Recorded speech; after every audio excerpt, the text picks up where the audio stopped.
Eric Hosmer is our special guest. 13 years in the bigs, back-to-back American League champions, 2015 World Series champions. Of course, the Royals, four-time Gold Glover, All-Star Game as well, All-Star Game MVP. It's funny, Eric. Greg, just to quickly, I loved you with the Padres too. I loved you in that lineup when it was you and Profar, right? Ha-Sung Kim. You guys would battle, setting up Tatis and Machado, the big guys. You said something interesting earlier, too, to saying, hey, it's not just a defensive philosophy. You have an offensive philosophy as well. Did you have that with the Padres? Absolutely. It was a good, young core, and then they went to, 2022? They ended up losing to Philly that year in the postseason. But it was a 9-versus-1 approach. Everybody had the same game plan. If it was to run, you would get on first. We give you a strike. You take off. We were just in sync. Yeah, you could see it. Like you had a battle plan in there. That's even before they went Soto and superstars, but like you guys were good. Royals, though. Give me something on that run. Took you guys a long time to develop, but then you got there and you did have that defense, base running, bullpen, that baseball-y feel. Yeah, well, on the defensive side, we prided ourselves on not giving away 90 feet. And in the outfield, guy on first, base hit, guy goes first to third, that's fine. But we want to keep that double play in order because we believe in our defense, we believe in our pitching, especially the bullpen. Offensively, 2014, that wildcard game against John Lester, we became famous for creating a game plan and understanding that he doesn't like to pick off first base. So we just felt like if we got to first, it became a track meet. And that game plan, so to speak, really just unlocked a whole new level of confidence. And we just wanted to find what was that next edge we can find on the next pitcher, the next guy we faced, and it worked out for us, and we just continue to ride it. I'm a fan of the one-game knockout round, by the way, still. Yeah. You like that, or you like a wild card series? No, I like the one game. So much excitement, and you know, some of these highlights here, we were down 7-3 at one point. You were done, man, and they were good. They were great. That was a very good team. Best postseason pitcher in the game. You know, in the World Series now, again, and I make a big deal of this, but I've said this a number of times here, is that it really was like the epitome of the baseball-y play, where let's go back now. This is the tie game. Now, we're actually putting this in, we're inducting you now. Hall of Fame inductee, the baseball-y play Hall of Fame. There you are, Eric. Oh, let's go. The baseball, one of the greatest plays ever. First of all, Matt Harvey insists on coming out for the ninth. He walks Lorenzo Cain.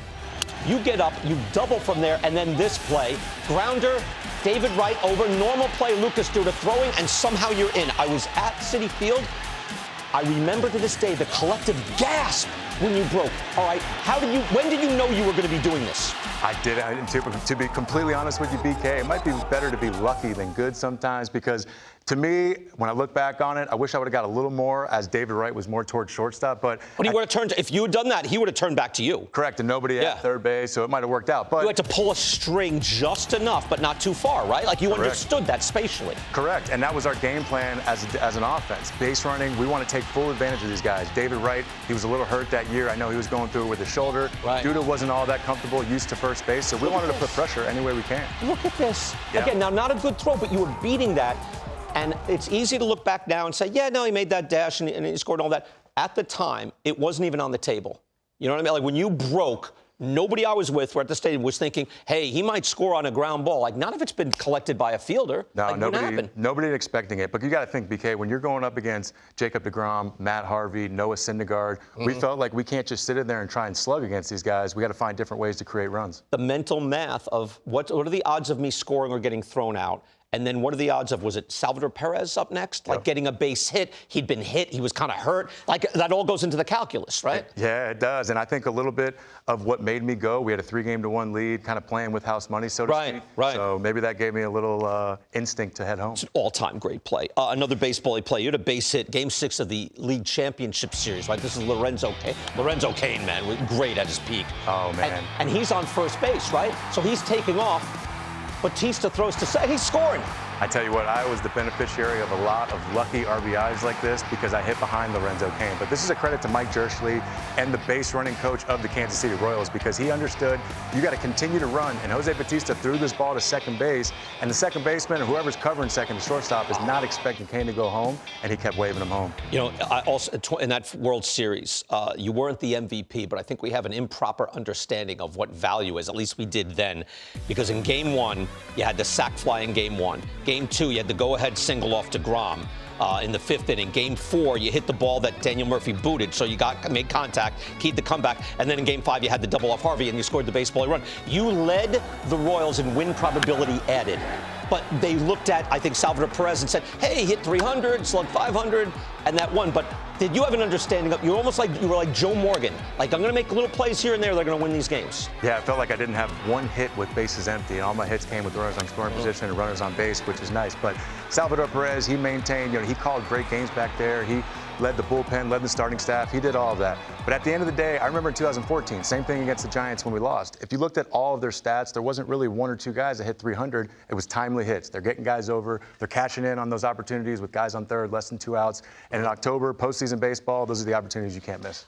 We love the baseball-y teams here. We've been talking about all year. Take a look at some things that we just threw together. Because look, the Blue Jays are actually quite baseball-y. Fielding run value, they're number one in contact. The Brewers are the number one base running team in the game. They're also top 3 in defense. We talked about the Guardians. They're 4th, and they have the best arm value in the game. They obviously can run. Ramirez is a superstar who can run. And yet the Phillies and Dodgers are hitting bombs. Yeah. So, like, what wins? Now that they're all going to clash, what wins?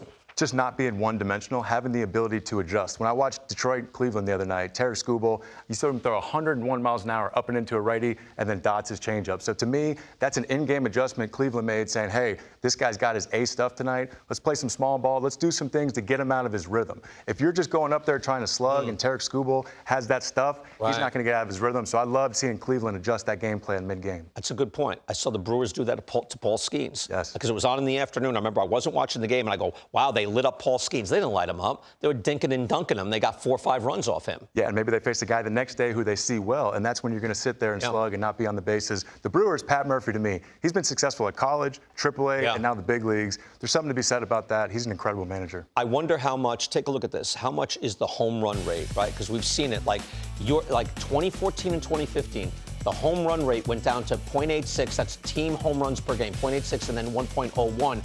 So look what it was in 1976. It's not a home run hitting environment. It's normalized in 1986, just under 1. 2000, it jumps up, steroid era. 2019 is the high water mark. We're still hitting a lot of home runs. So I wonder, could a Royals-esque team, which is what the Brewers are, can they win in this home run hitting environment? Well, you're in Milwaukee. The ball flies a little more. And with us in Kansas City, we were in a big ballpark. And the AL Central, big division. So we were athletic. We weren't built to hit the home runs because we're playing to our home stadium. We're playing to our division.